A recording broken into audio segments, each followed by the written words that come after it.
to our esteemed leaders, our respected elders, our fellow public servants, and most importantly, my fellow Kakailian from the entire Cordillera. Kawis ay agaw ako amin and a warm and resounding greeting of solidarity to you all. Today, we come together and stand united to kick off our 39th Cordillera Month celebration. 39 years ago, we began a journey.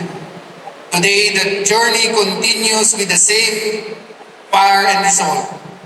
Our history is defined by fierce independence. We fought to protect our lands, our rivers, and our way of life.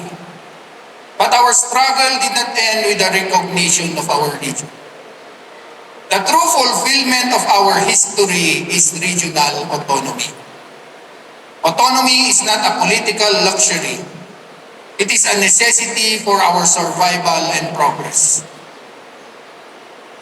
It means making decisions that fit our unique culture.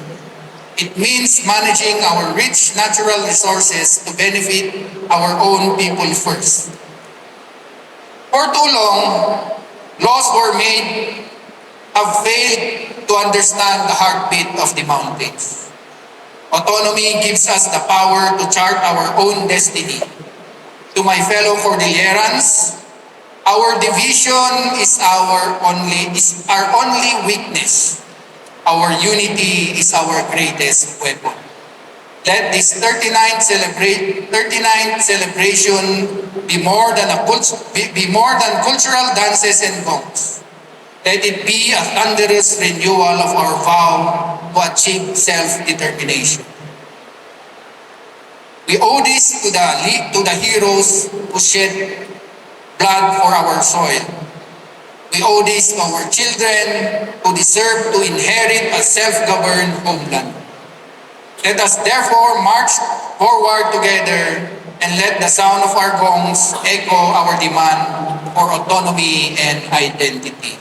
Agbyag di Cordillera, and by the grace of Almighty God, kawis ay 39 Cordillera man, kawis ay Cordillera.